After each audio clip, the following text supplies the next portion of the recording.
প্রিয় বন্ধুরা, আজকে আমি তোমাদের দেখাবো খুবই সহজ আর খুবই মজাদার, যেটা সব সময় সবারই খুবই দরকারি একটা জিনিস, টমেটো সস।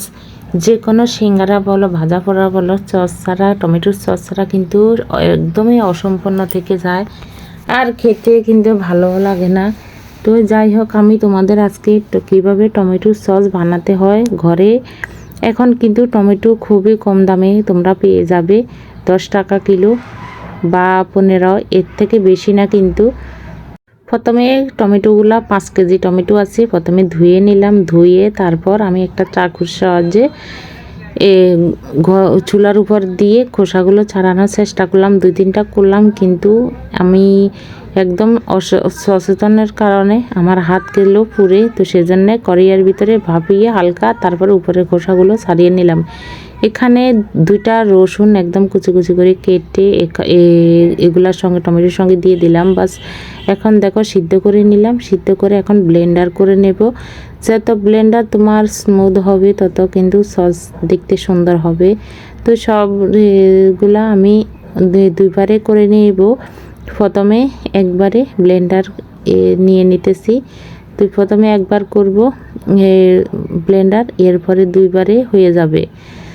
তো যাই হোক, এখন সীমান্ত বাপি দুপুরবেলা ভাত খেতে আসছে, ওকে দিলাম, ওই ব্লেন্ডারটা করে দিল। আমার কদিন থেকে ব্লেন্ডারটা এত ডিস্টার্ব দিচ্ছে, তো আমি নিজে বাজে পাচ্ছি না, তো ওই করে দিল।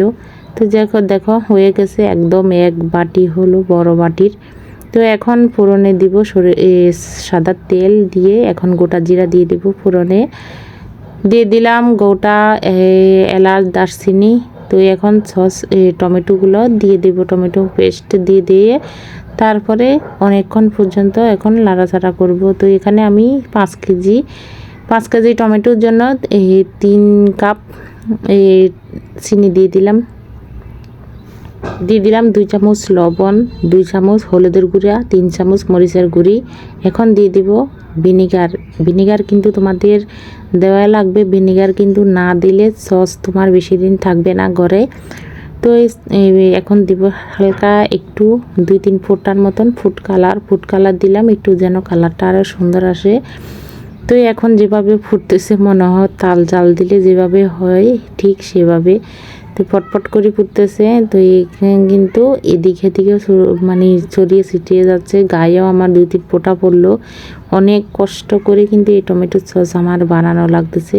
যাই হোক, একদম ঠান্ডা হয়ে গেছে। তখন বিকেলে সন্ধ্যার আগে আমি এগুলা চাকনি দিয়ে ছেঁকে নিতেছি। চাকনি দিয়ে না ছাকলে কিন্তু এই সস মুখে পড়লে ভালো লাগবে না। এখানে যেহেতু আমি এলাচ, দারচিনি আর গোটা জিরা দিলাম, আর এখানে টমেটোর বিচি আছে, সেজন্য একটু চাকনি দিয়ে ছেঁকে নিতেছি, তাহলে সসই হবে। যাই হোক, আর কোনো কিছুই কষ্ট করা লাগবে না, চাকনি দিয়ে ছাকবো, তারপর আমার সস রেডি।